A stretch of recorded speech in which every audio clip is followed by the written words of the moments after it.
So, I just got back from an awesome trip to San Francisco, and among other things, we went to California's Great America. That's a topic for another video.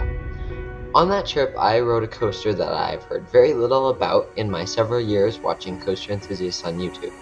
So today I want to fill a gap in the YouTube library by talking about Giant Dipper at the Santa Cruz Beach Boardwalk.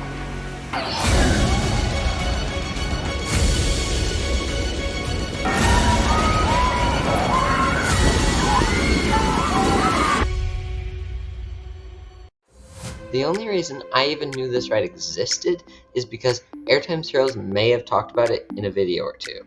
And now, like in basically every other video I've made, I've talked about Airtime Thrills. I'm really sorry. Point is, I knew the ride existed, that's about it. I didn't even know the name, or if it was wood, or anything. I just knew there was a coaster on the Santa Cruz Beach Boardwalk, and I'd heard it was a decent ride. I forked over my $16, 8 to ride Giant Dipper and 8 to ride Undertow, the Maurer spinner. By the way, I have to say, Undertow was awful. Way worse than Spider Lagoon. It doesn't spin until the first block break, and I think it needs the first drop and the Wild Mouse style turn to really get the spin going. But I'm not making this video about spinners. That was my last video.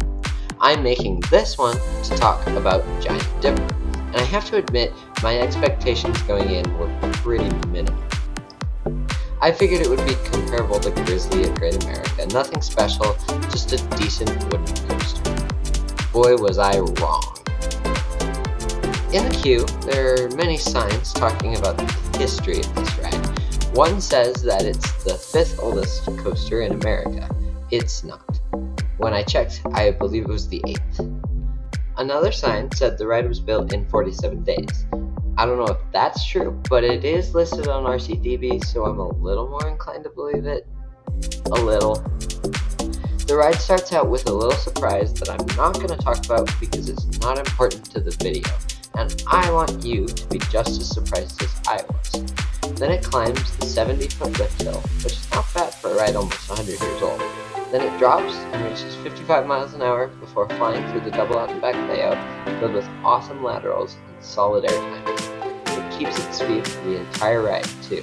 By the time it hits the brakes at the end of the half-mile long layout, it seems like it has enough steam to make a whole nother lap. It helps that the ride has just one lap bar for both people in the seat, and it's connected to the other bar in your car. That means that unless you have the biggest legs of the 4 people in your car, you're guaranteed to not get stable. It comes in handy to be a teenager sometimes. Let me tell you, from first drop to final brakes, my butt didn't sit in one spot for more than 5 seconds. I put my hands up the whole ride and I was sliding around or being tossed out of my seat the whole time. And guess what? I rode pretty much smack dab in the middle of the train. I can only imagine what the front or the back would have felt like. And the ride is glass smooth, too.